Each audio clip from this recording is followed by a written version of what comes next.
We praise you, Father in heaven. We glorify your holy name, Jesus Christ of Nazareth. And we welcome you, Holy Spirit. Take over in this place. Hallelujah. Glory. Praise. Sa ngalan ng Ama, at ng Anak, at ng Espiritu Santo. Amen. Banal na Diyos at dakilang Ama, Diyos ng langit at lupa, ang Diyos na nagpahiram sa amin ng buhay, ang siyang patuloy na kumikilos upang kami magkaroon ng lakas, tapang, kapangyarihan, at mga pangangailangan namin sa araw-araw. Alam namin, Panginoon, wala po kami magagawa kung kami po'y hiwalay sa iyo. At wala po kami may pagmamalaki sapagkat ikaw lahat ang may-ari. Kaya naman sa hapon ito kami nagbibigay ng papuri, pagsamba sa iyo, Panginoon, sa inyong ikalimang anibersaryo ng pasasalamat sa dakong ito ng bayan ng Kaisa, Lord. Nagtitiwala po kami sa iyong katapatan na may gagawin ka sa aming mga buhay. Lahat po na may sakit ay iyong pagagalingin sa pangalan ni Jesus. Lahat po ng aming kahilingan ay iyong tutugunin sa pangalan ni Jesus. Lahat po kami nandito ay pagpapalain mo. At Diyos, gamitin mo po ang likod mo mightily, boldly, and powerfully kasama ang iyong mga awit. At dalayan mo pong punuin ng iyong kalwalatian ng lugar na ito at maranasan ka po ng bawat isa. Sundan mo po ng iyong tanda at imala at kapamalaghan ang mensaheng ating pagsasalunan. Ama, ito ang aming samo at dalangin sa pangalan ni Jesus, kasama mo at Espiritu Santo Diyos, magpasawalang hanggan. Ang lahat ay magsabi ng Amen. Sa ngalan ng Ama at ng Anak at ng Espiritu Santo, purihin ang Panginoon.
niyo ba na ang Espiritu Santo ay nasa puso niyo na?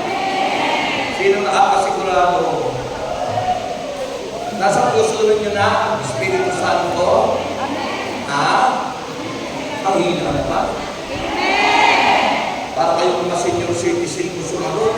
Senior citizen. Di ba? Mabata niyo ba? Nasisigurado niyo na ba na ang Espiritu Santo ay nasa sa puso niyo na? Sapagkat sinasabi ng sulat ni San Pablo Apostol sa mga taga-Corinto, 1 Corinthians chapter 2, from verse 14 and 15, sabi ng verse 14, sa mga taong hindi nagtataglay ng Espiritu ng Diyos, hindi nagtataglay para sa kanila'y kahangalan ito.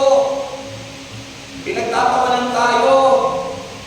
Yung pasayaw-sayaw ka dyan, pinagtatawanan ka nun. Yung mga taong walang Espiritu, di nagtataglay ng Espiritu, sabi ng Biblia, para sa kanila'y kahangalan. Pero sabi ng verse 15, sa mga nagtataglay ng Espiritu ng Diyos, nauunawaan nila ang lahat ng ito dahil ito'y kapangyarihan ng Diyos na binigay sa atin. Lahat ko ng pumapalakpak na Espiritu ng Diyos yan. Lahat ng pumapalakpak na Espiritu ng Diyos yan. Amen? Bakit ba kayo nandito? Sapagkat tayong lahat ay inanyayahan ng Diyos. Walang amen.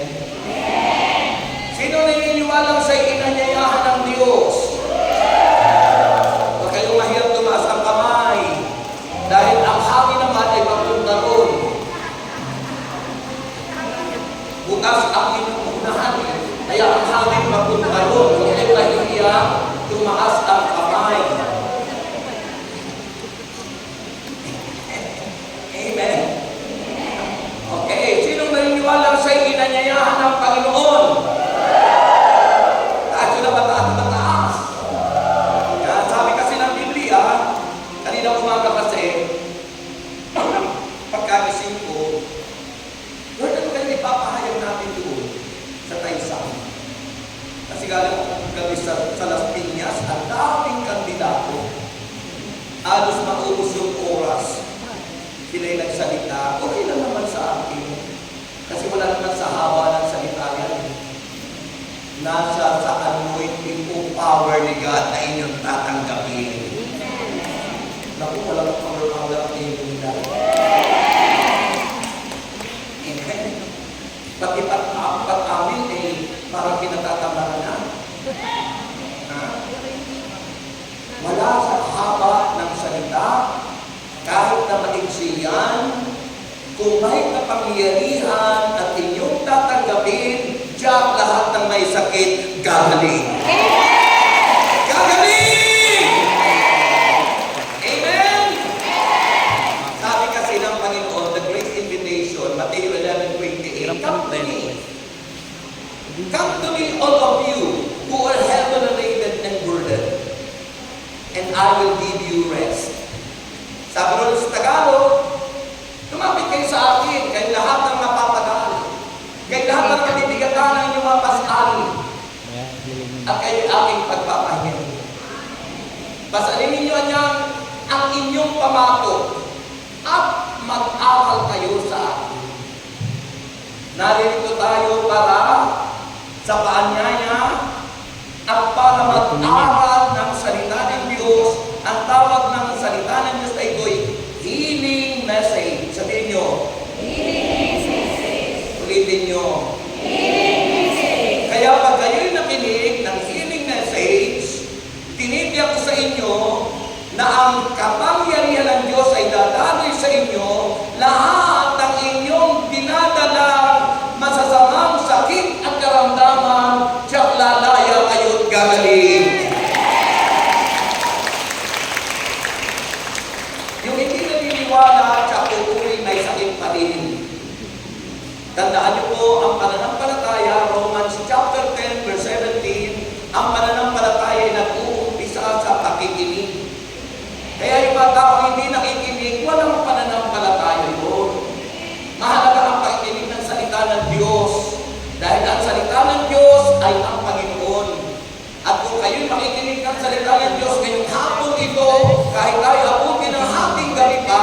Pinipili ako sa inyo, hindi kayo mawawala ng pag-asa, laging may pag-asa, dahil ang pag-asa natin ay ang Panginoon.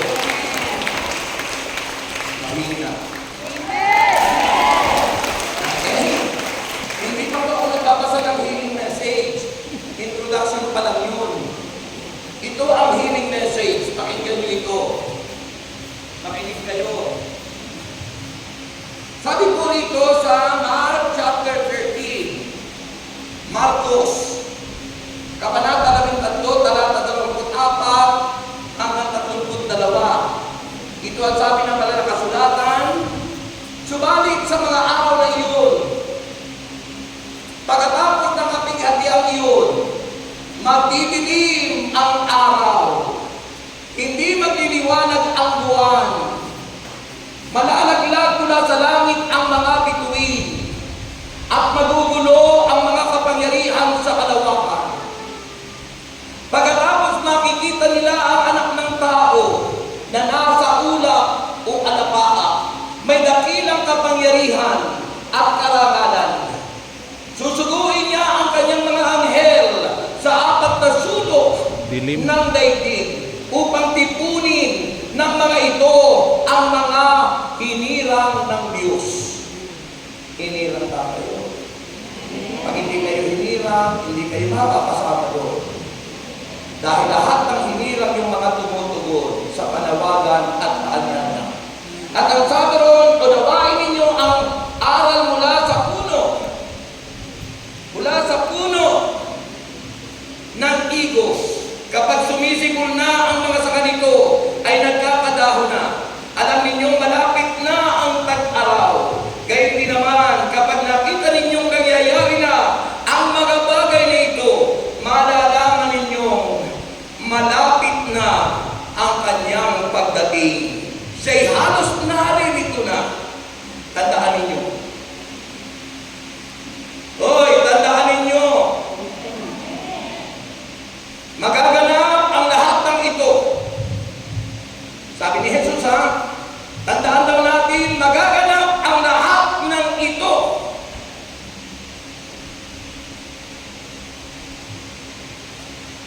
Bago lumipas ang kasalukuyang saling lahi. Lilipas ang langit at ang lupa. Ngunit ang ating mga salita ay mananatili magpakailanman.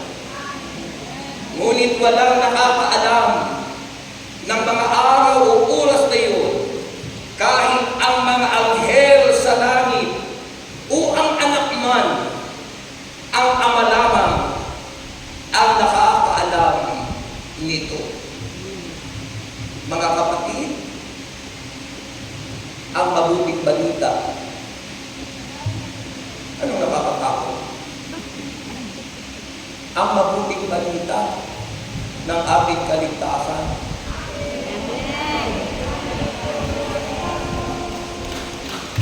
Nagkakot ka, kakalik na hindi na kayo sumagot. Taas ko ang inyong mga prayer request taas ko na aking mga prayer request and let's welcome the presence of the Holy Spirit.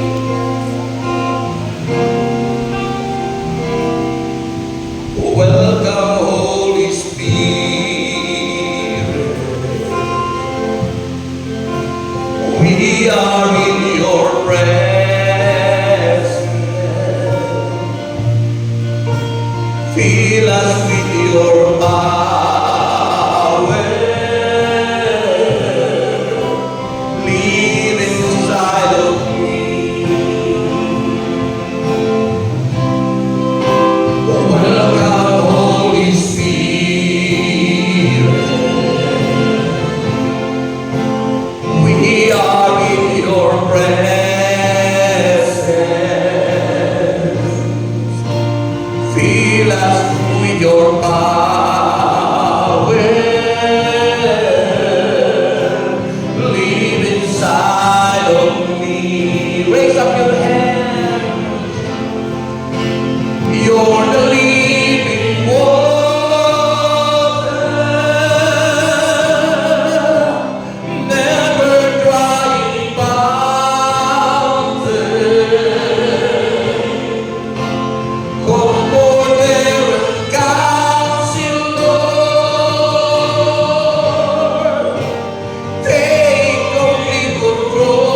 sa iyong puso. Welcome, Holy Spirit.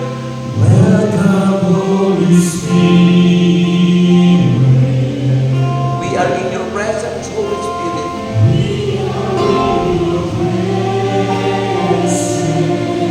Fill us with your power, Holy Spirit.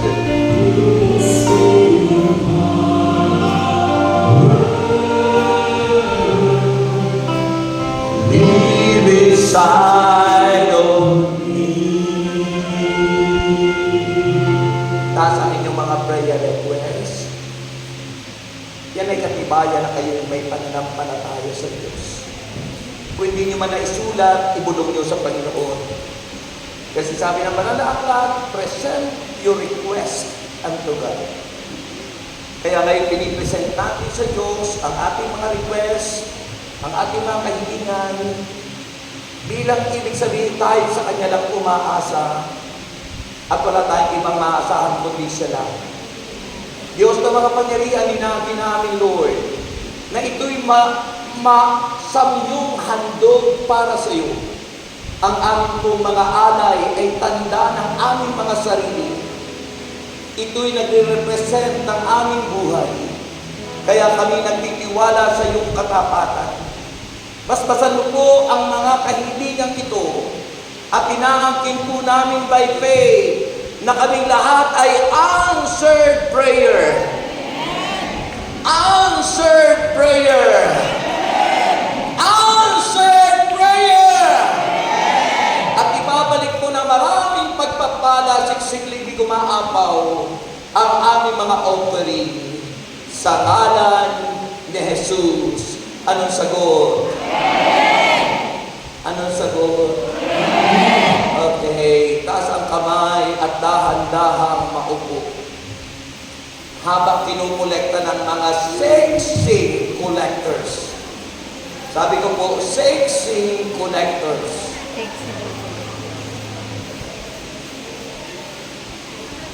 Okay. Magandang hapon po sa inyong lahat. Siguro po mga 10 lang yung sumagot. Magandang hapon po sa inyong lahat. Siguro po mga 50% sumagot na rin. Hindi pa lahat, kaya ulitin ko po. Okay? Naunawaan ko naman po yan sapagkat nakikita ko po kayo na halos kayong lahat ay mga senior citizen na. Okay? Kaya po ulitin ko, o kundi po yung mga kabataang tulad kong nandito ngayon. Kaya ulitin ko po. Okay, magandang hapon po sa inyong lahat. Dahil kayong lahat ay sumagot, answered prayer kayong lahat. Amen. Alam niyo yung, huwag niyo pong titipirin sa Diyos ang inyong palakpak sa Kanya. Hindi po kay Brother Rex ang palakpak niyo. Hindi po yan sa kandidato. Kay Kristo po yung palakpak niyo. Sa Panginoon po yan. Nasa sa Biblia, nasusulat. Nasusulat yan. Sabi ng 2 Corinto 6:19. Makinig. 1 Corinto 6:19. Sabi noon, ang inyong katawan, kasama ko doon, ang ating mga katawan ay hindi talagang sa atin. Yan na niya ay binili ng banal na dugo ni Kristo. So, kung binili ng banal na dugo ni Kristo ang ating mga katawan, hindi mo pag-aali yan. Hindi po pwedeng tatuan mo yan. You must respect your body because that body is the temple of the Holy Spirit. Binili ng banal na dugo ni Kristo. Kaya sabi ni St. Paul doon, kaya gamitin ninyo ang inyong katawan upang maparangalan ang Diyos. Gamitin ninyo. Pagkatawan, may kamayan, may bahayan, may bibigyan, gamitin yung lahat yan sa pagpupuri sa Panginoon. Kaya minsan yung iba na-stroke, ano po? Kasi hindi nagagamit sa Panginoon sa pagpupuri. Totoo po yan. Kaya kailangan yung sinasabi ng banal na aklat, gamitin ninyo ang inyong katawan. Kasama yung paa, tuhod, balik at ulo, paa, tuhod, balik at ulo. Ayun, gamitin nyo. Hindi yung nakaupo lang tayo para bagang merong tinatanaw, wala namang nakikita. Ha? Kaya po, subukan nyo nga ibigay ang the best na palakpak sa Panginoon. Ayan, ipakita nyo na. Okay, sabihin nyo okay. Ang aking pong topic na ibibigay sa inyo, this is the Gospel for the Sunday. Ito po yung babasahin ng simbahan ngayong linggong ito. Ha? At ito po yung hindi para takutin ang tao. Dahil kung ang tao ay matatakutin, maging sa dilim, ha? May mga lalaking takot sa asawa, naku, delikado lalo yun. Okay? Ha? Kaya po, ang mahalaga, naunawaan po natin. Okay? This is our faith. Sabihin nyo, this is our faith. Diba? Sabi naman sabi pag nagmimisa tayo, let us proclaim the mystery of our faith. Anong sagot? Anong sagot? Let us proclaim the mystery of our faith. Amen. Kinakanta pa natin yun, sasabihin natin, si Kristo. Diba? Christ has died. Christ has risen. Christ will come again. That is our faith. Ang pananampalataya natin bilang Kristiyano ay si Kristo'y namatay para sa ating lahat. Si Kristo'y nabuhay at ang pangako niya, si Kristo'y babalik sa wakas ng panahon. Ngayon, ang tanong, kayo ba'y nag-iintay sa pagbabalik ng Panginoon? Amen. O nag-iintay sa alaga ng numero kung kailan tatama yun? Alin ang mas mahalaga na hinihintay natin? Baka ubos na yung pera mo sa katataya mo, hindi ka pa tumama. Baka maiwan ka. Ha? Baka maiwan ka. Ito po topic na ito, this is the sign o tanda. Sabihin nyo, sign. Tanda. Pag sinabi pong tanda, hindi matanda. Pag sinabing sign, iyan ay palatandaan ng pagbabalik ni Kristo. Mga palatandaan ng pagbabalik ng tagapagligtas. Sign of the times and the final coming of the Lord. Pag sa ating mga Katoliko, ang tawag yan ay final. Kasi wala namang third coming. Pag sinabi mong second coming, wala pong third coming, walang fourth coming, walang fifth coming. Kaya sa ating bilang mga ng Katoliko, ang tawag po natin dyan ay the final coming of the Lord. Kailan ba yung first coming? Kailan ba dumating ang Panginoon? Yung first advent, yun yung Pasko, yung isinilang si Kristo ng isang birhen. Yun yung first advent, yun yung pagdating. Dumating na ang Panginoon noon. At tayo iniligtas. Yung ginawa niya, the Paschal Mystery, pagliligtas sa atin. Ha? Yung tinatawag na Paschal Mystery na yun yung ginagawa natin na hindi naunawaan ng maraming mananampalataya. Ang Paschal Mystery ay yung ginagawa natin na Station of the Cross.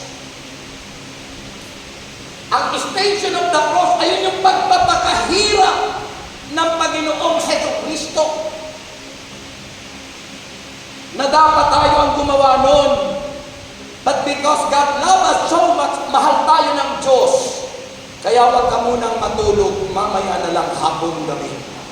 Purihin si Jesus. Oras na peligro ito ngayon eh. Oras na peligro. Kaya pag oras na peligro, kahit pagpalapat, tinatamad na yan. Hindi mo na maikilos yung kamay mo. Kaya kung sinasabing pumalakpak sa Panginoon para hindi kayo makatulog at hindi kayo manakawan ng diablo. Doon mo lang subagot. Walang sumagot? Wala akong sumagot? Di ba sabi ko kanina, nasusulat, gamitin na natin katawan sa pagpupuri sa Diyos, paa, tuhod, balikat, ulo, pati bibig, mata, ilong, lahat yan. Kaya pag may bibig, isinisigaw yan sa Panginoon, tinutugon sa Panginoon. Okay? Okay? Sabi niyo okay. So yung puyo, kaya yung palatandaan, sabi ng Bible, makinig kayo, isusurtin ko kasi alas 3:30 na, 15 minutes na lang ako. Okay, 15 minutes na lang. Okay, sabi po ng Bible, sabi niya rito, unawain ninyo ang aral, sabi niya rito, subalit sa mga araw na iyon, verse 24, sa mga araw na iyon, pagkatapos ng kapighatian iyon, ano po ba yung kapighatian? Ano ba yung kapighatian? Pagdurusa. Kapighatian kasi po sa mga sinundan po nito, sabi rito ng banal na kasulatan, sa verse Mark chapter 13, sa verse 19, sabi rito, sapagkat sa mga araw na iyon, ang mga tao'y magdaranas ng matinding kapighatian na hindi pa nararanasan mula ng likhain ng Diyos ang sanlibutan at hindi na muling mararanasan pa kahit kailan.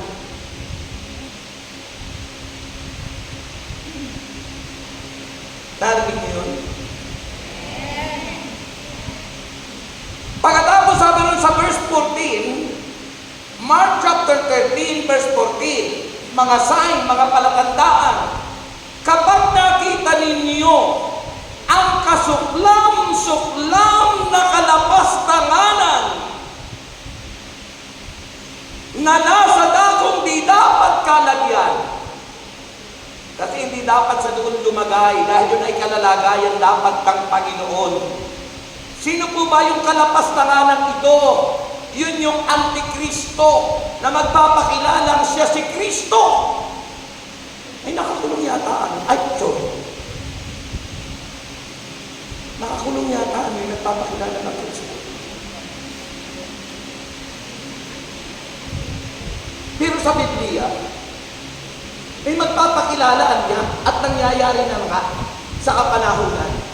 At ang tawagan niya doon ay kalapastanganan na nasa dakong di dapat kalagyan. Kasi po, darating ang Antikristo, luluklok sa trono sa Israel, sa templong i-rebuild muli. At pag nagaganap na niya yun na sinasabi sa Biblia na ang Israel ay sumisimbolo sa puno ng igos, na kapag anya nagaganap na mga bagay na iyon, tunay na malapit na ang pagbabalik ng Panginoon.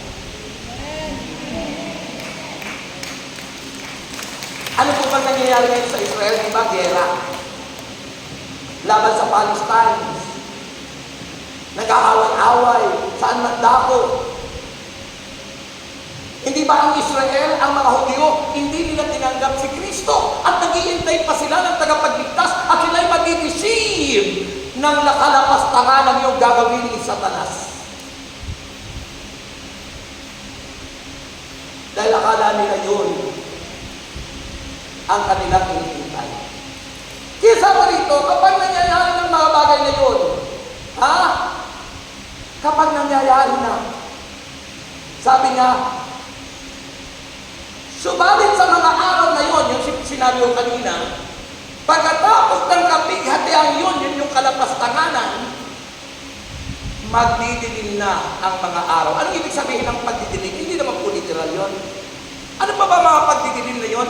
Yung mga nagaganap sa mundong ito, na kahit na ang Saudi Arabia, ang Middle East, na dati hindi naman bumaba at hindi naman bumabagyo, dahil ako'y naasay dyan. ay ngayon po ay nagbabaha. Ang tawag po ngayon sa science ay climate change. Yung mga unexpected, yung mga hindi inaasahan, ay nangyayari ngayon na yun ang tinutukoy na sinasabi ng mananaklat na sa Boron, mga kadiliman. Di ba pag kayo nag-aaway sa inyong tahanan ng mag-asawa, kadiliman yun? Yung kapag sinabihan ka ng asawa mo, wala kang puso! Dati-rati, pinasasalubungan mo ko ng papaya. Ngayon, balot na lang. Hindi ba? Yung nasanay ka sa ginagawa ng mister mo, kaya hindi ka nasanay. Bakit? Natukso na ni Kumari yung mister mo, yung magandang ginagawa na sa iyo. Nakalimutan na niya kasi mayroon na siyang ibang minamahal. Ganyan ang mga pangyayari. Nang sinasabi ang kadiliman na nagaganap sa mundong ito, ay mga palatandaang malapit nang bumalik ang tagapagligtas.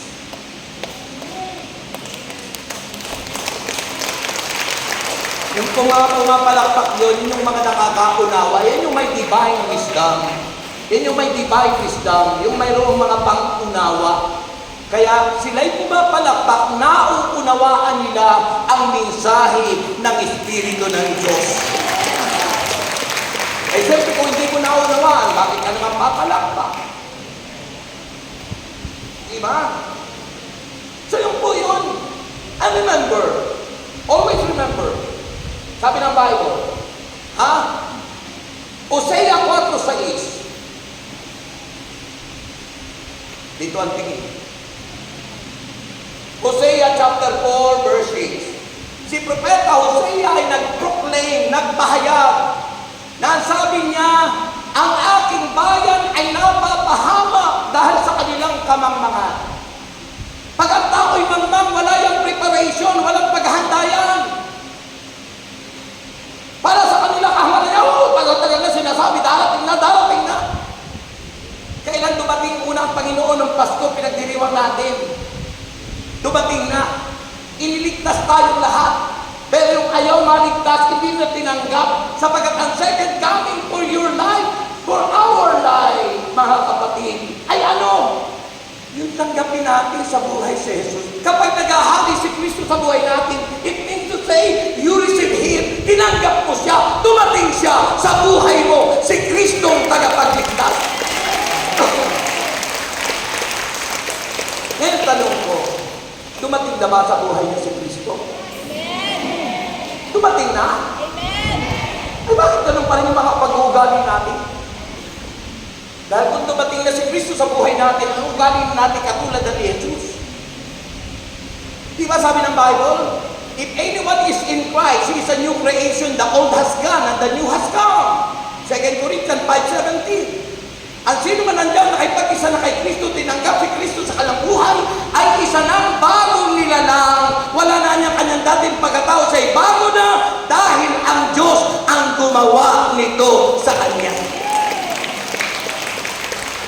Tanong, dumating na ba si Jesus sa buhay niyo? Bakit ang hina? Nag-aaling-langang ka pa ba ngayon? Dahil ang ugali mo hindi pa nababago? Nag-aaling-langang ka pa dahil tumataya ka pa sa loto? Nag-aaling-langang ka pa dahil kayo lagi nag-aaway ni mister mo? Ang sino man tawad niyang nakipag-isa kay Kristo ay isa ng bagong nilalang. Wala na niya ang kanyang dating pagkatao na siya dati bakla, siya tumboy, siya lasinggero, babaero, sugarero, chismosa. Wala na yun. Wala akong kausap.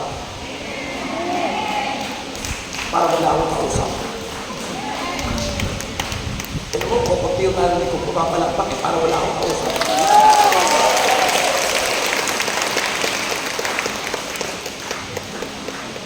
Isulat niyo hanggang anong parang basahin doon sa bahay. 2 Korinto, Kabanata 5, Talata 17. 2 Corinthians chapter 5, verse 17. Ang sino man taong nakipag-isa na kay Kristo ay isa ng bagong nilalang. Wala na kanyang dating pagkatao sa'y bago na at ang Diyos ang gumagawa ng lahat ng ito, sabi ng verse 18. Diyos. Kaya na walang tao makapagbabago ng kanyang sarili. Diyos lang. At ito'y tinanggap ko nung pakinig ako ng salita ng Diyos sapagkat ang pag-aaral ng salita ng Diyos na nagbibigay ng kagalingan, healing message, ay nagbibigay ng pangunawa at karunungan upang tayong mga mananampalataya ay di mapahamak pagdating ng araw. Sabi ng Propeta Hosea yun, dahil ang bayan anya ng Diyos ay napapahamak dahil sa kanilang kamangmangan. Yung mga ayaw makinig, yung mga ayaw tumanggap kay Kristo, ay ang daming nanluloko, natatangay sa ibang pananampalataya na hindi maghahatid sa kaligtasan sa langit. Dahil ang kaligtasan sa langit, sabi ng Gawa chapter 4, verse 12, na kay Kristo lang anya ang kaligtasan at walang ibang pangalang ibinigay sa silong ng langit sa ikaliligtas ng marami. Ay, Sus Maria Jose, wala po akong kausap kanina. Sus Maria Jose, Santa Maria, Ina ng Diyos, ipanalangin mo po kami mga makakalanan, ngayon na kung kami mamamatay. Hallelujah, to the Lamb forever. Ha? Mga kapatid, alam niyo nung ako tawagin ng Lord, 1986, April 10, 1986. Ako nagsisimba noon, pero hindi ko alam yung pananampalataya. Nagsisimba ako dito, nandito yung mga babae, dito ko tatayo, sapagkat pagluhod, titignan ko yung mga legs nila. Habang nakaluhod, pinagtititigan ko yung kanilang legs. Ganun ako nagsisimba, wala sa puso. Kunwari lang, magampanan lang, masunod lang, pero hindi nakalulugod sa Diyos. At madalas akong nandun sa napapunta na ako sa Maynila, nandun sa beer house. At madalas akong nandun sa Alibangbang sa Cubao. Alam mo yan nila, brother. Baka nakasama ko na siguro sila doon sa Alibangbang, sa ilalim ng patungo ng tulay ng farmers. Tapos nalipat doon sa parking gano'n, naging station ng bus na. Ang Alibangbang po ay isang parang beer house na parang nightclub, parang pagdating ng alas 9, ay may nagsasayaw na nagyan. Gumaganon-ganon. Ang tawag nila, suot nila yung two-piece. Pag sinabing two-piece, ang may takip lang dito sa dibdib at dito. Two-piece ang tawag doon. Pero pagdating po ng alas 11, one piece na lang. Nakagano na lang yung kamay niya, pero dito may takip pa, pero dito wala na. Dito po, one piece na lang. Pagdating po ng midnight, naku, wala ka ng kapayapaan, lupis na, lupis. Kasi wala nang lahat. Ang tawag doon ay naked. Kung isipin mo, Sus Maria Jose, nung pag naalala ko po yan, naku, pinagsisihan ko lahat yan sa Diyos. Pinagsisihan ko. Hindi lang po doon. Madalas po ako doon sa Galan Center, yung pong nanonood ako ng board show. Umpisa muna ay mga kantahan, mamaya pagdating ng kalagitnaan ng show, iba na po yung show. Iba na yung pinapakita yung show. Isino-show talaga yung show. Grabe. At hindi lang po yun, dinala po kami sa isang lumang bahay na hanggang 3rd floor. Ay dahil mahilig ako sa pita ng laman, the lust of the flesh.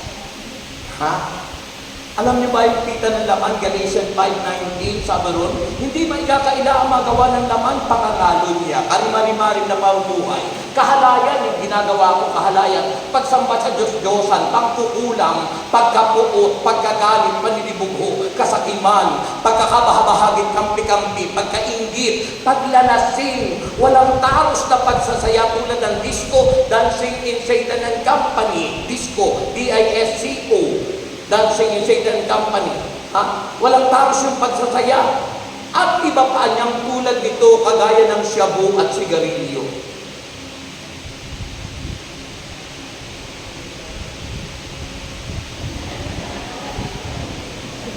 Sabi po,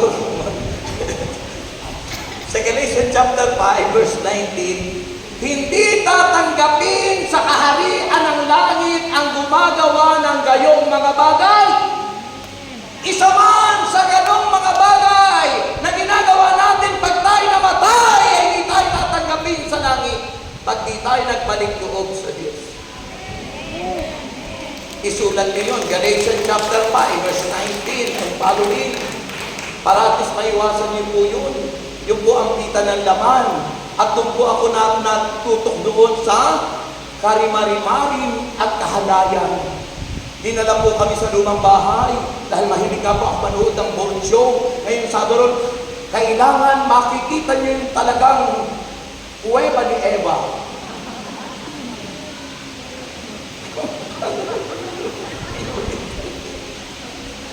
Sensor kasi pag sinabi ko ano di ba?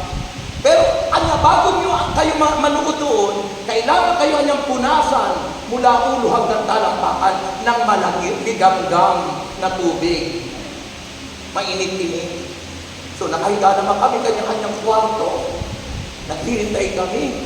Lumabas yung mga babae, pala may mga babae doon sa kanya-kanyang kwarto. Ang lalaki, ang tawag daw doon, matrona. Ang lalaki talagang babae. Matrona, ang tawag. Napakalalaki talaga. Ay, may bouncer.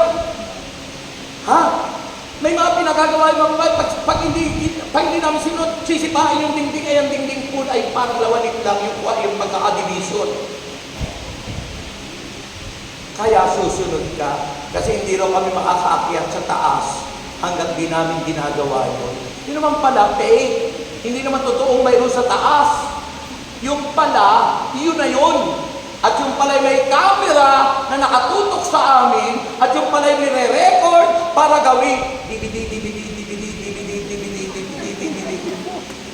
Kaya sorry na lang po, hindi nyo pa naman ako natatandaan ang itsura ko noon, kasi mas gwapo ako noon kaysa ngayon.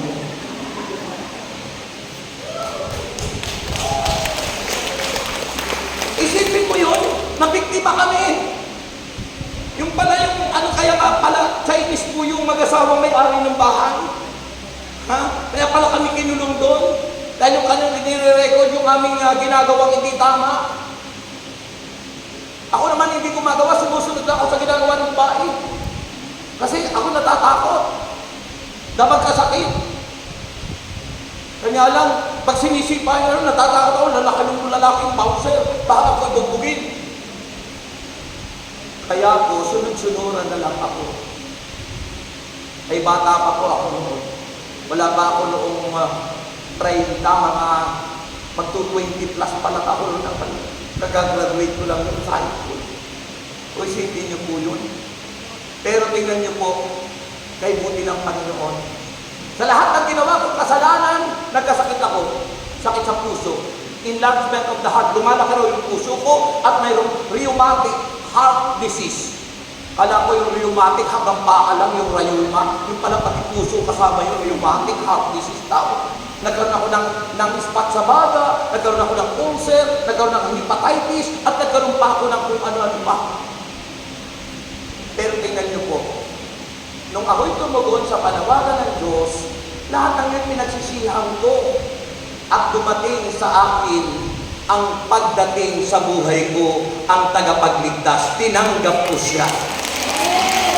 At ang tanggapin ko siya sa aking buhay, lahat ng aking sakit at karamdaman ay kanyang pinagaling. Kanyang pinagaling. Dahil Jesus is the author of everything, and the author of life, the author of healing. Kagalingan, Exodus chapter 15, verse 26. Jesus said, I am the God that healeth thee. I am the Lord, your healer. Sabi ron, I send my word. Ipinadala ang kanyang salita. Si Kristo, I send my word and heal your disease. I am the Lord, your healer. Parang sintonado yung gitara. Purihin po natin ang Panginoon. So gumaling po ako. Yung po ang second coming sa buhay. Kung dumating na sa inyo si Kristo, dumating ang Panginoon, that is the second coming of your life, and the final coming of the Lord. Kaya tinawag na final, sapagkat wala ng pang-apat. At yun yung ating iniintay, yung kanyang pagbabalik. Ngayon kung babalik ang Panginoon, this is my topic because yung nauna kong mga sinabi, introduction ko pa lang. My topic is what we need to do in His coming. Ano ang dapat nating gawin sa kanyang pagbabalik? Kapag may nangyayari sa inyo, tulad ng kinuwento ni Father kanina, namatay ang mga anak, asawa natin lang sila. Kapag tayo nasa Panginoon, ano sasabihin natin? Praise the Lord! Iniwanan ka ng asawa, praise the Lord! Nasunog ang bahay mo, praise the Lord! Yung unang nangyari sa akin, nasunog yung aming business. Ang dami kong stock. More than 300,000 pesos na stock ko. Nasunog, di ba yung kooperatiba sa Ambel? Eh nandun na kami sa pundo, dun sa Tower 1. Aba, nung nagsabi na susunog ako, pinanood na lang namin. Tubok na yung store namin. Sabi ko sa asawa ko, kaming dalawa, nagpunta kami doon sa rooftop ng Tower 1. Sabi ko, praise the Lord. Sabihin niyo nga. Praise the Lord. Di ba? Di naman ang hinihintay ni Lord eh. Na kahit anong mangyari, anong magagawa mo? Praise the Lord. And that is our topic. In time of so many things happen to you, in times in the final coming of the Lord, sabihin niyo, praise the Lord. Praise the Amen. Lord. And that is our password. Letter P stand for prayer. Kailangan habang tayo nag-iintay sa Panginoon, huwag kang titigil manalangin at magdasal. Kayo ba'y laging nagdadasal? Naku, ang hina. Halata ko yung sagot nyo kung kayo'y nagdarasal. Baka naman ang inyong ginagis ng dasal ay memorize prayer lang. Mahalaga yung galing sa puso mo. Baka naman kayo nagdadasal. Ang maraming Santa Maria, plangin mo kami. Hindi pa nga tapos ay plangin mo kami. Plangin mo kami.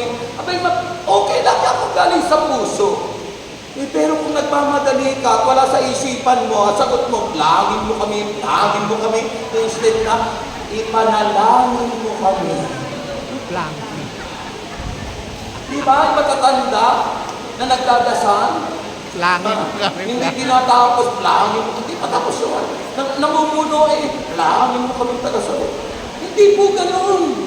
Prayer is a conversation with God. Sabi it is to speak with God. Yung makipag-usap ka sa Diyos. Langit. At pag kayo nakikipag-usap sa Diyos, may reverence, may paggalang, may respeto. Pag nga ako'y napapagod at talagang inaantok na ako at yung wife ko sabi niya, manalangin na tayo. Nakahiga pa ako siya, nakaupo na sa kama. Sabi niya sa akin, pasabay mo ka naman, wala kang kagalang-galang sa Diyos niya. So tatay niya, ako umuupo na rin ako, katabi niya magkahawak ang kamay. Eh ngayon yung ibang matatanda na, magdarasal lang, ayaw nang hawakan yung kamay. Tatandaan na natin, maghahawak tayo. Hawak lang ng kamay, Di ba? Mga kapatid, so prayer.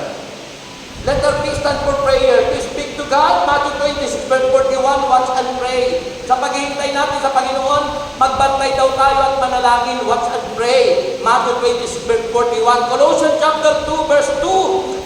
Continue and steadfast in prayer. Wala daw pagtigil ang pagdarasal.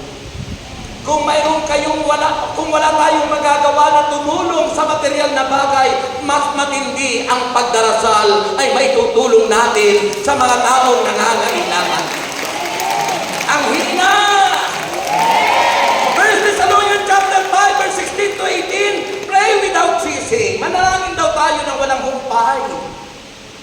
As we are waiting for the Lord, habang tayo naghihintay sa Panginoon, huwag niyong katamaran ang pananalangin. Ang sipag-sipag ninyong tumaya sa loto at sa wedding ay kinatatabaran natin ang pagdarasal.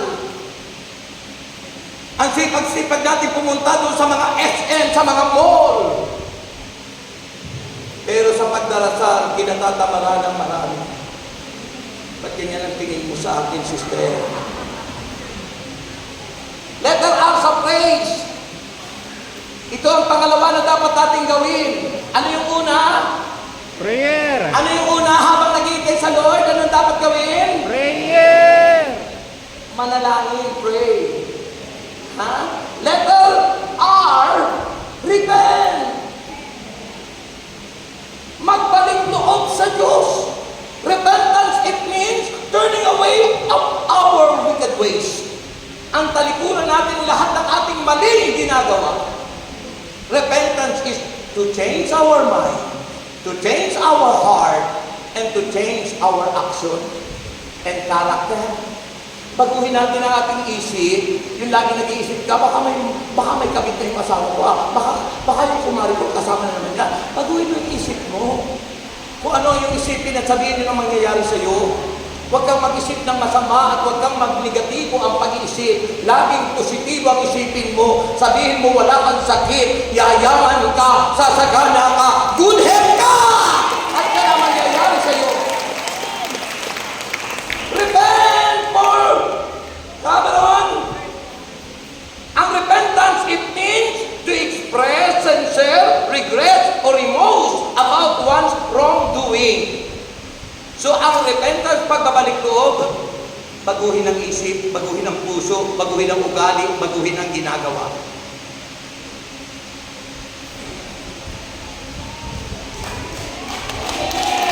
Sabi ng Mateo chapter 3 verse 2, repent for the kingdom of God is at hand. Malapit na ang pagbabalik niya. Acts chapter 2 verse 38, repent and be baptized for the forgiveness of our sins. And, tandaan niyo po, letter A, pangatlo na, ano yung una? Pray. Ano yung pangalawa? Repent. Habang nag-iintay tayo sa Panginoon, nananalangin tayo, lagi tayo nagsisisi, anuman ang ating nagawang kasalanan, para laging handa, dumating man bigla ang Panginoon na pagsisihan na natin ang ating nagawang kasalanan. Mamatay ka man ngayon, hindi ka mapupunta sa impyerno, diyak sa langit ka. Halimbawa, nadulas ka dyan, nakapagsalita ka ng pangit, Lord, patawarin po ako sa nagawa kong kasalanan, sa isip, salita at nagawa. Cleanse me with your precious blood. Laging nagre-repent, laging nagsisisi, laging tinatalikuran. Yun ang pagiging handa. Bago ka lang matulog, kailangan malinis na malinis ka. Hindi ka man magising, atakihin ka man. Lagi ang iyong pupuntahan. Mahina. And the third is letter A, adoration. That we must adore God. Ano ang unang-unang utos ni God? Hear, O Israel. Makinig ka niya. Pakinggan mo, hear, O Israel, the Lord is one. That you shall love your neighbor, that you shall love your God with all your heart. Makinig ka niya ang Israel, tayo ang New Israelites at the present time. At ang sabi niya, pakinggan mo, O Israel, ang Diyos ay iisa lang. Bakit maraming sumasamba sa Diyos-Diyosan? Bakit ang tao, ang yaman-yaman na, nagagawa pang mangurakot, nagagawa pang magnakaw? Bakit? Mammon, idolatry, money is the root. To love money is the root of all evil. Diyos-Diyosan yun. Pag tayo po'y nagiging kuripot na, hindi na tayo makapagbigay ng tulong sa nangangailangan, ibig sabihin, mahal mo ang pera. Yung mayaman lumapit kay Kristo at sabi, Panginoon, ano po ang dapat kong gawin upang magkamit ako ng buhay na walang hanggan? Sabi ng Panginoon, sundin ko ang mga utos, nagawa ko na po lahat yun. Sabi ng Panginoon, sige, humayo ka, ipagbili mo lahat ng iyong ari-arian, pamahagi mo sa mga dukha sa Batangas ang iyong pinagbilhan. Abay, tumalikod, masama ang loob. Bakit? Ang kanyang Diyos ay ang pera, ang kayamanan. Ganun ang tao kapag ang mas mahalaga sa kanya yung pera at hindi ang Diyos. Tandaan natin kung anong ginawa natin sa ating kapwa, sa Diyos nating ginagawa. Kung ano ang ating ini-offer sa simbahan, sa Diyos nating ginagawa. Kung ano man ang ginagawa niyo, ginagastos niyo sa gawain ng Panginoon, sa Diyos yung ginagawa. Ang hina. So adore God. Sabi ron sa Psalm 34 verse 1 to 3, we must adore Him with all our heart. Kaya hindi na sinabi sa Isaiah 44 verse 24. And letter I sa praise. Ano yung una? Pangalawa, repent. Pangatlo, adoration. And we must adore Him with all our heart. And letter I, incline with the Lord.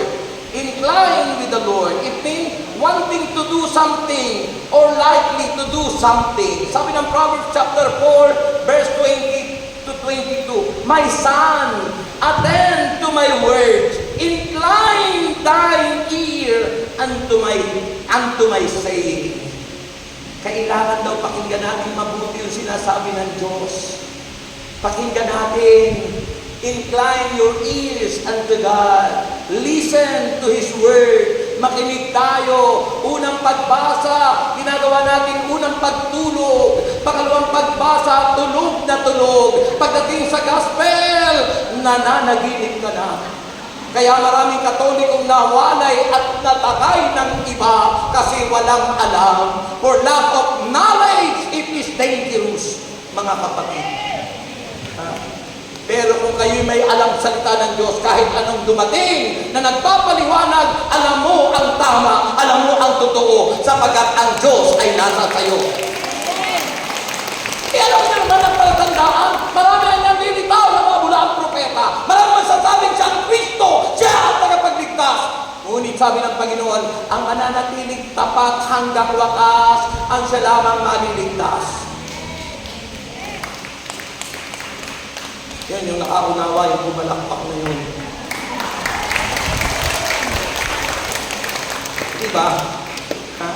Yung nananatiling tapat hanggang wakas, sila lamang kanya ang maliligtas. Sabi ng John chapter 8, verse 31 to 32. Sabi niya, ano sabi ng John chapter 8, verse 31 to 32? Kung patuloy anya kayong susunod, oy mga kwar, kung patuloy anya kayong susunod sa aking aral, sabi ni Jesus, tunay na kayo'y mga alagad ko. Makikilala niyo anya ang katotohanan, at ang katotohanan ang magpapalaya sa inyo. Katotohanan ang nagpalaya sa akin. Katotohanan si Kristo ang nagpagaling sa akin. Katotohanan si Kristo ang nagbigay kasaganaan sa akin. Ang hina. Amen. And letter S sa praise is you need to serve Him with all your heart. Service is a ministry. Sabi ng Panginoon, sinusugo ko kayo. I will send you everywhere to bear fruits, much fruit. Mamuga niya at manatili ang bunga, hindi bunganga, hindi mabunggang buhay. Bunga the fruit. Ano ba yung bunga? Yung paglilingkod ay pinaakay na kaluluwa. The fruit of your ministry. Baka naman ang tagal mo na sa gawain, niyang asawa mo, pamilya mo, hindi mo naakay sa gawain. Tapos pinagmamalaki mo, ako'y coordinator, pero yung asawa mo nasaan? Lasinggero pa rin.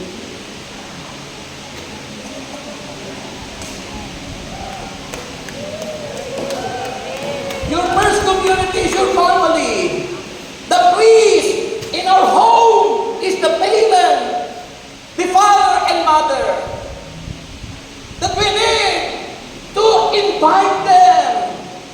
Make your Bible study in your home. Because the Word of God is the light. Thy Word is the lamp unto my feet and the light unto my path. Ay, tulog na sila. Kumalakpak nga po ang mga tulog na. Ayan. Ang salita ng Diyos ang siyang liwanag. Kaya mahalaga ang maglingkod. Hindi po pwedeng kayo laging attender na lang. Naghihintay ng gawain. Hindi kayo nakakaakay. Dumadalo lang pag anniversary, pag ordinary prayer meeting, ayaw ko na. Serve with God. Sabi ng mga lahat, mahalaga ang maglingkod. Serve Him with all your heart. Sabi ng Psalm 100 verse 2 at Deuteronomy chapter 10 verse 12. Hindi pwedeng attender lang lagi. Lagi gusto natin na kaupo na lang tayo. Ayaw natin maglingkod. Unahin mo para masanay kang maglingkod sa bahay mo. Unahin mo akain yung mga anak mo bago yung kumari mo, nakabit ng mister mo. Diba? Unahin natin ang ating pamilya. Sabi nga, pamilya muna. Hindi yung pamilya ng may pamilya ang pinapag-alaman natin. Mahirap yun, yung pamilya mo. Tapos mayroon ka pang ibang pamilya. Napunta ako sa Dubai. Sabi ni Father doon sa Dubai, 1 taon ako almost sa Dubai. Pagkatapos doon ay, panalangin mo po yung aking asawa, nandoon sa Pilipinas, ay nandito ako, may pamilya rin ako dito. Sipin mo, may pamilya sa abroad, may pamilya sa Pilipinas. Ha? Hindi naunawaan ang pagiging Kristiyano. Hindi nahihiya na nakakabit sa kanyang pangalan, Kristiyano siya. Pero hindi nahihiya sa ginagawa natin na mali. We need to stand up for Jesus.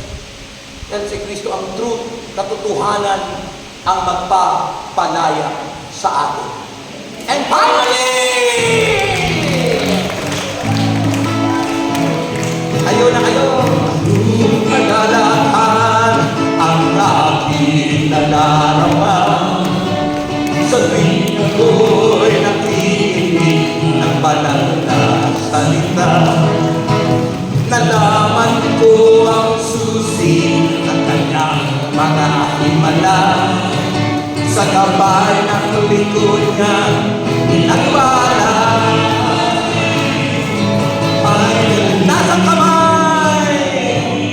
Ako ngayon may bagong buhay. Finally, ako ngayon ay pinagpala. Finally, ako ngayon ay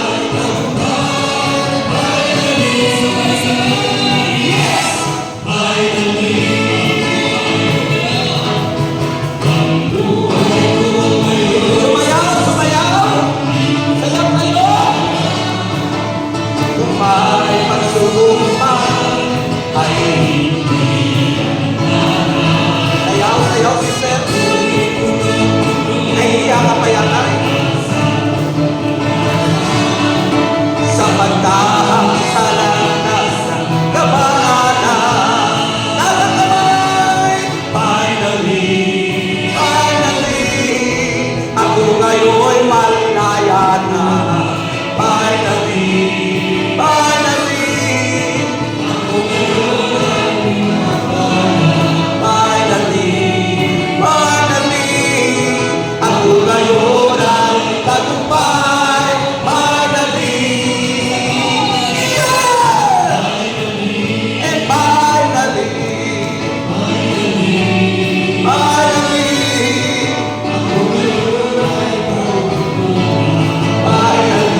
Finally, finally, sabay sigaw.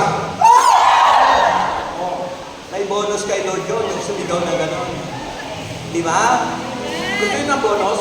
Amen. Gusto yun ng bonus? Amen. Sumigaw kayo. Ayun ang bonus. Okay, finally, letter E. Ano sa palagay nyo ang letter E? So finally, unang-una, Prayer. panalangin. Kailangan, huwag kaliligtaan ang panalangin. Tandaan niyo po, ang panalangin hindi duty. Prayer is our life. Buhay po natin yan. Buhay natin ang manalangin. Ha? Amen po ba? Ang taong hindi nananalangin, hindi Kristiyano. At ito pa, makinig kayo. Ang taong hindi nananalangin, hindi tao. Ha? Ang taong hindi nananalangin, hindi tao. Sabi ng profesor namin sa CDW, ako po'y nag-aaral pa ng tinatawag na diploma, certificate, kahit nakagraduate na ako sa CDW ng, anong tawag, kasama ko sila brother ko, 4 years course, ano po yung, ano yan? Bachelor of Evangelization. Science In evangelization. in Evangelization. AD, Bachelor of Arts, Major in Evangelization. So nag-aaral pa kami ngayon ng tinatawag na certificate, Program. diploma certificate. Anong Program. pinag-aaralan namin, ang isang subject namin doon ay yung ecclesiology. Kung ano yung simbahan, kung ano yung tayo. Ecclesiology, study of the church. Okay? So, pag hindi po tayo nag-aaral, sabi ng aming profesor, huwag niyo muna tingnan yung Rodrigo, maaga pa po. Maaga pa po. Sabi ng profesor namin, ang taong hindi nag-iisip, hindi tao. Hindi tao. Ano niya? Parang ganun din, Ang taong hindi nagdarasal, hindi tao.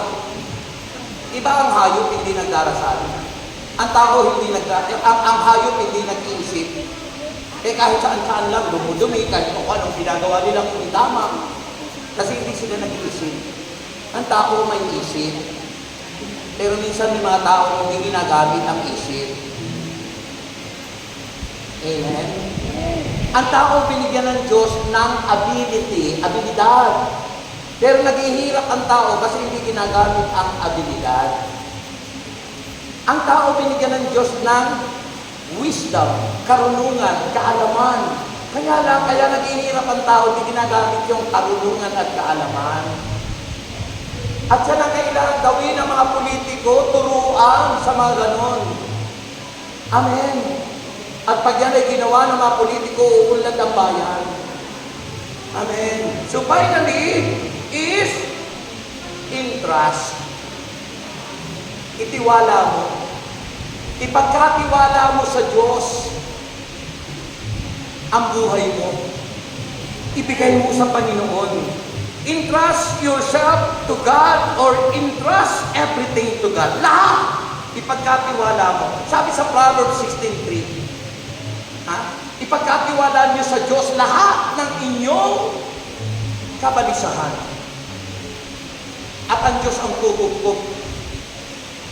1 Peter 5:7 yun. Pero doon sa Proverbs 16:3, commit to the Lord whatever you do. Ipagkatiwala niyo rin sa Diyos lahat ng inyong gagawin at magtatagumpay ka. Lahat ng inyong gagawin, ipagkatiwala niyo sa Diyos, magtatagumpay ka. Bago ka magtayo ng negosyo, pagkatiwala mo muna sa Diyos. Bago ka mag-asawa, ang sarap mahalin kapag bunga ng panalangin. Naranasan ko na pong mag-asawa nung una, hindi ko tinaan sa panalangin. Natukso lang kami. Kaya nung hindi pa ako nag-ELSA, dahil lagi kami nag-aaway, nung una kong asawa. Pero nung pangalaw kong asawa, sabi ko, Lord, hindi na ako mag-aasawa. Pero nung dumating ang after mga 5 years, giniginaw na ako. Sabi ko, Lord, baka pwedeng mag-asawa na muli ako. So after 7 years, nag-asawa po muli ako, bunga ng panalangin. Kaya po ang sarap, sabi ko doon sa awit yung ginawa para sa kanya, ukay sarap, mahalin bunga ng panalangin sa isipan at puso ko, lagi kang napapansin. Kapag hindi bunga ng panalangin ng iyong asawa, hindi ka niya papansinin. Minsan magkatalikod kayong matulog. Ha? Diba? Pero kung bunga ng panalangin, ako, kahit napakainit ng panahon, wala ka mang aircon, magkaakap pa rin kayo. Magkabungkos pa rin kayo. Mainit ang halin tapat, lagi kayong magkaakap sapagkat nagmamahalang tunay ang mga tao bunga ng panalangin. Amen. So, mahalaga ang ipagkatiwala. Ako, every time I pray, Lord, ipinagkakatiwala ko sa iyo ang aking mga anak. Inihingi ko ng tawad dahil baka sila nakakalimot. Lord, patawarin niyo po ang aking mga anak, baka po sila may nakalimutan, nahihingi ng tawad sa inyo. Pinagkakatiwala ko po sa iyo, Panginoon, ang lahat ng gagawin ko sa maghapon ito. Pinagkakatiwala ko po sa inyo, Panginoon, ang lahat ng mga taga-Taisan, sabi ko kaninang umaga, na lahat po ng makikinig, pag-uwi nila, wala na silang sakit, magaling na sila. Sabi ko kay Lord, kaninang umagang madaling araw, Lord, yung pupuntahan ko po doon sa Dagatan Taisan, Lord, yung pong dadalong lahat doon, sasagana ang kabuhayan. At Lord, sabi ko sa kanila, dahil ako galing sa Las Piñas kagabi, halos maubos yung oras ko dahil mga politiko ang unang nagsalita. Kaya sabi ko, Lord, lahat po ng pupunta doon sa Taisan, ang politikong mananatilit makikinig, mananalo yun. Eh kaso nagsimuli na sila. Diba, kanina pinipigilan ko sana sila doon. Sabi ko, kung sila'y napapigil, sabi ko, ipag-pray ko sana sila dyan.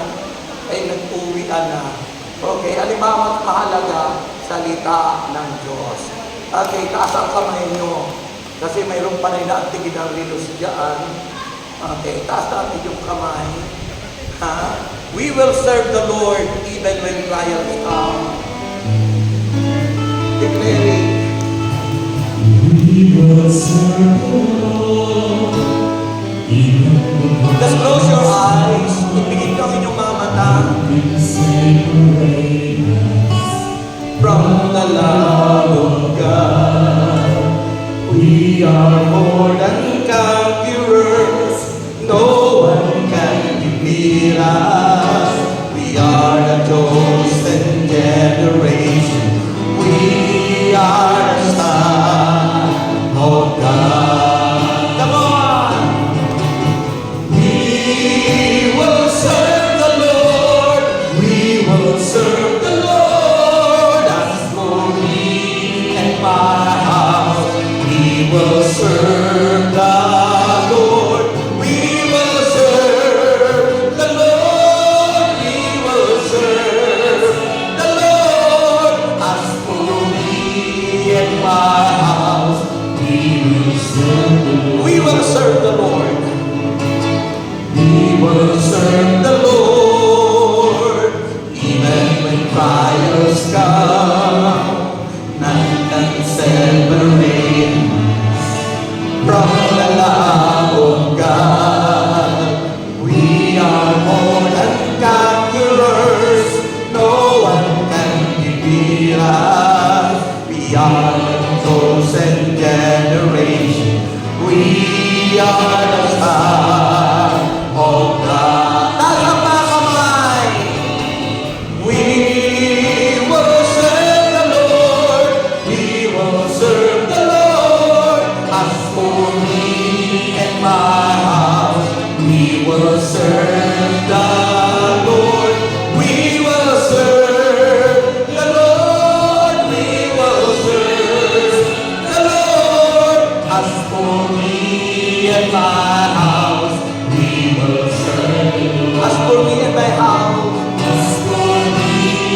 for a while.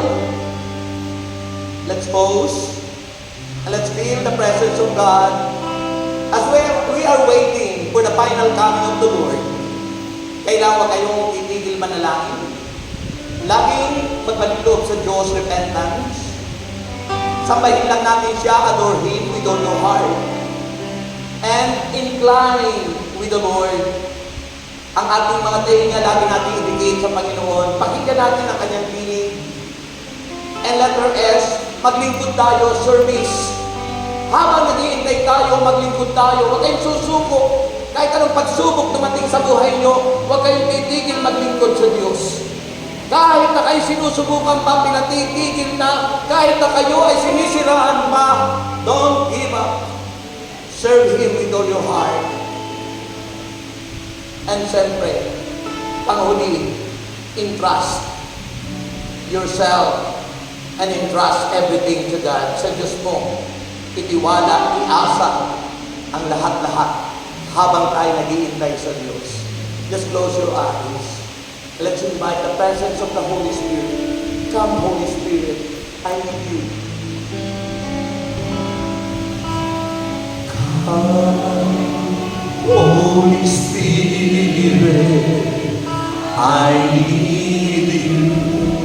Come, Holy Spirit, I pray. Come, Holy Spirit, I pray.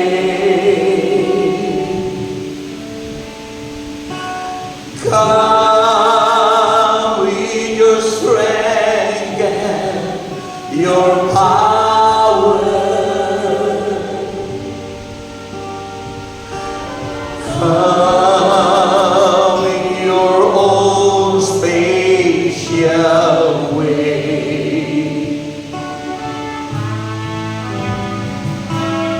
Come like a spring in the desert. Come to the leader of soul.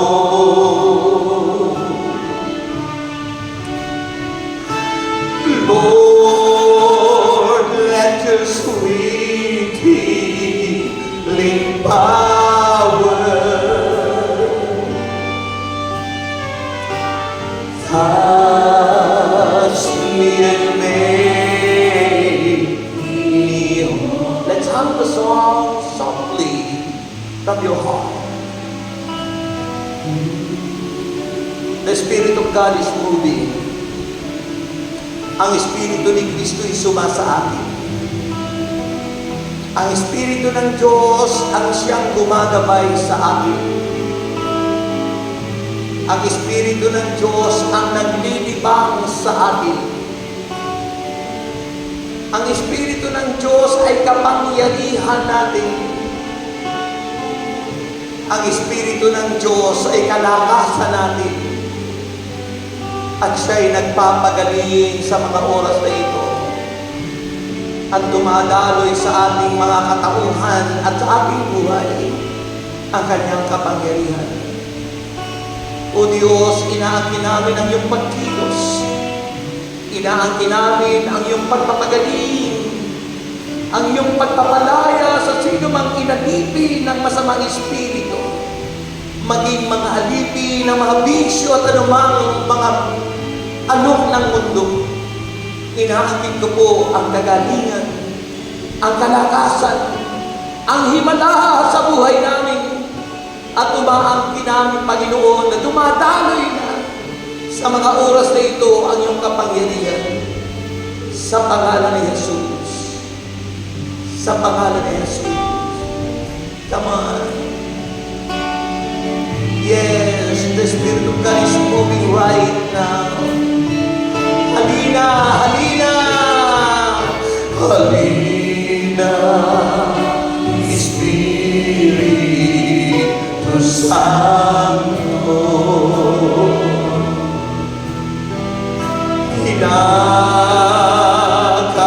Kinakailangan kita.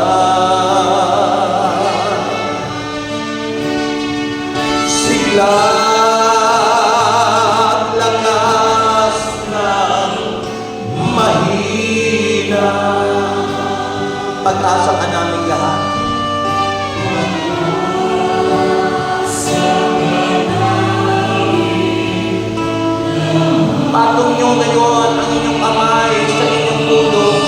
Come on. Atong nyo ang inyong kamay sa inyong ulo. Halina, Espiritu Santo.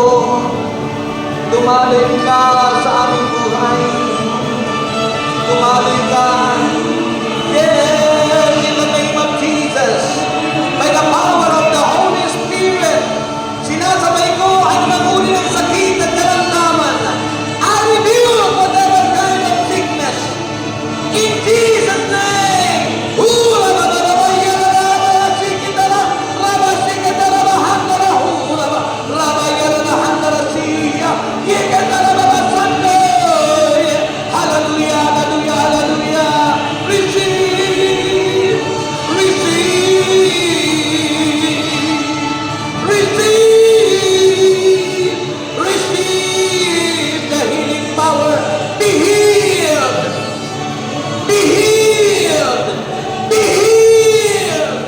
Be healed! Be healed! Be healed! Be healed! Be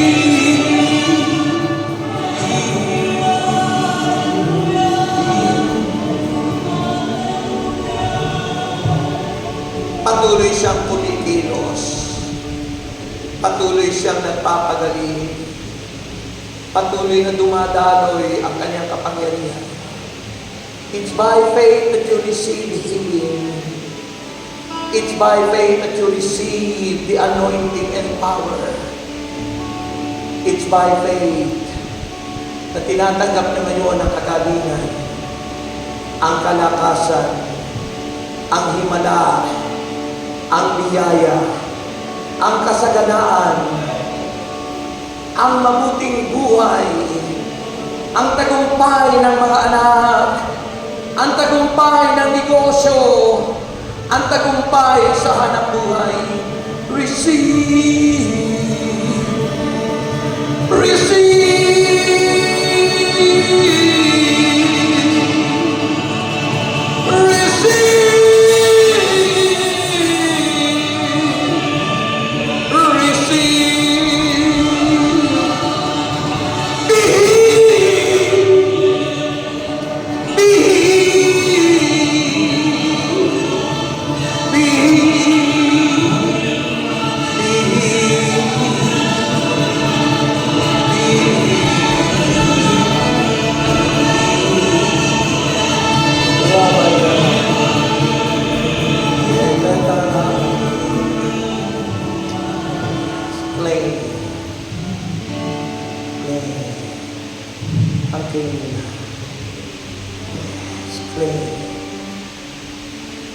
Claim the power. Claim the power. Claim the Spirit of the Lord is now upon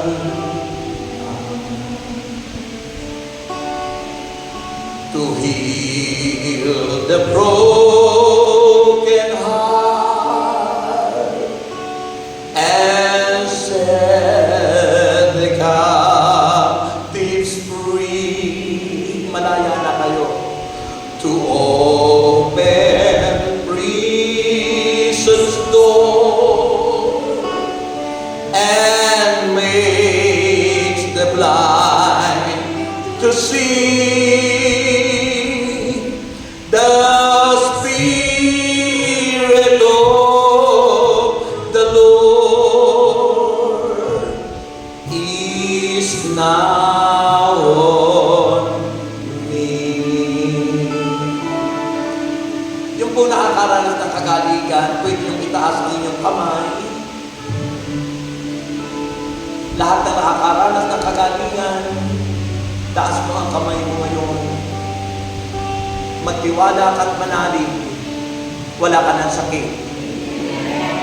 Wala ka ng karamdaman. At tandaan niyo po kung ano ang inyong isipin at sabihin, yun ang mangyayari sa inyo. Maraming naghihirap na Pilipino dahil yun ang bukang-bibig nila na mahirap ang buhay. Yun ang bukang-bibig ng maraming tao na ang Pilipinas ay mahirap na bansa.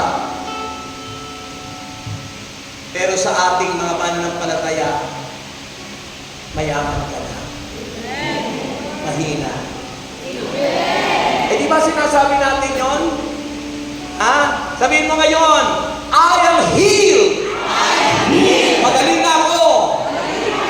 Sabihin mo ngayon, I am strong. Malakas na ako. Sabihin mo ngayon, I am rich. Mayaman na ako. O di ba yung pinaawit natin? Sabi ron, because of what the Lord has done for us. Amen? Okay, palakpakan natin si Lord. Magaling na kayong lahat. At sabihin mo ngayon, I am good health. I am more than conqueror. I am victorious. No one can defeat me. Because Jesus Christ is in me. Purihin siya. Nasa atin si Jesus, kaya tagumpay ka na. Mayaman ka na. Bukang bibig ko yan. Sabihin mo, mayaman na ako. Pagdating ng panahon, magugulat ka. Yayaman ka na talaga. Okay? Taas ang lahat ng inyong daladalahan. Magaling na kayo, ha? Wala na kayong sakit. Patutuon nyo yan. Ha? Mula nung ako sabihin ng Diyos, magaling na ako, yun ang sinasabi ko lagi. Kaya ngayon, 69 years old na ako, pero mukhang 39 years old. Diba, bro? Ha? Pero yung mga laging mukhang bibig mahirap ang buhay, tinan mo, ang babata pa nila, pero mukhang 80 anyos na. Okay? Diba? So, taas po ang inyong daladalahan.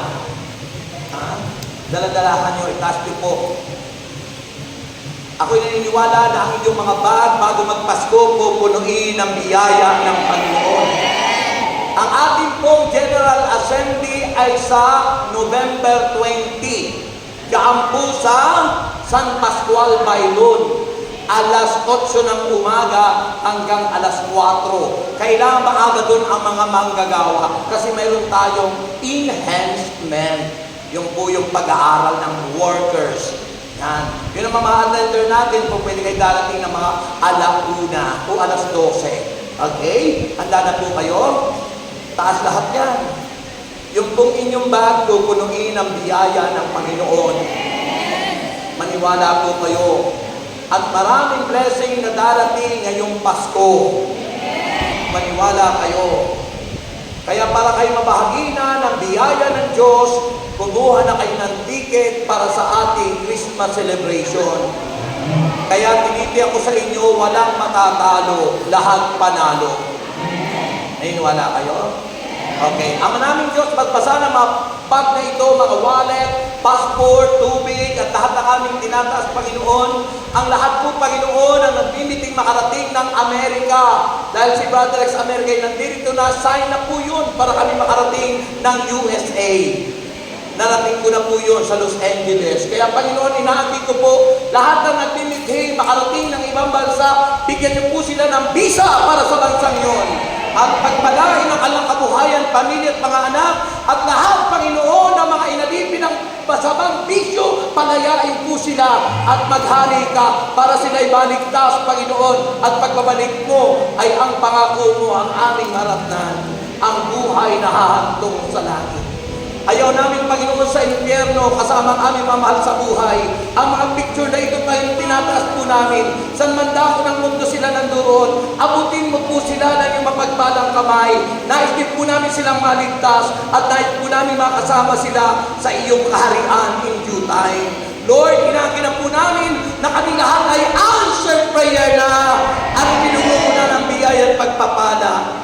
Panatilihin mo, Panginoon, ang iyong presensya sa iyong templo, sa aming mga puso. Sa ngalan ni Jesus, anong sagot? Amen. Baba ang lahat ng yan.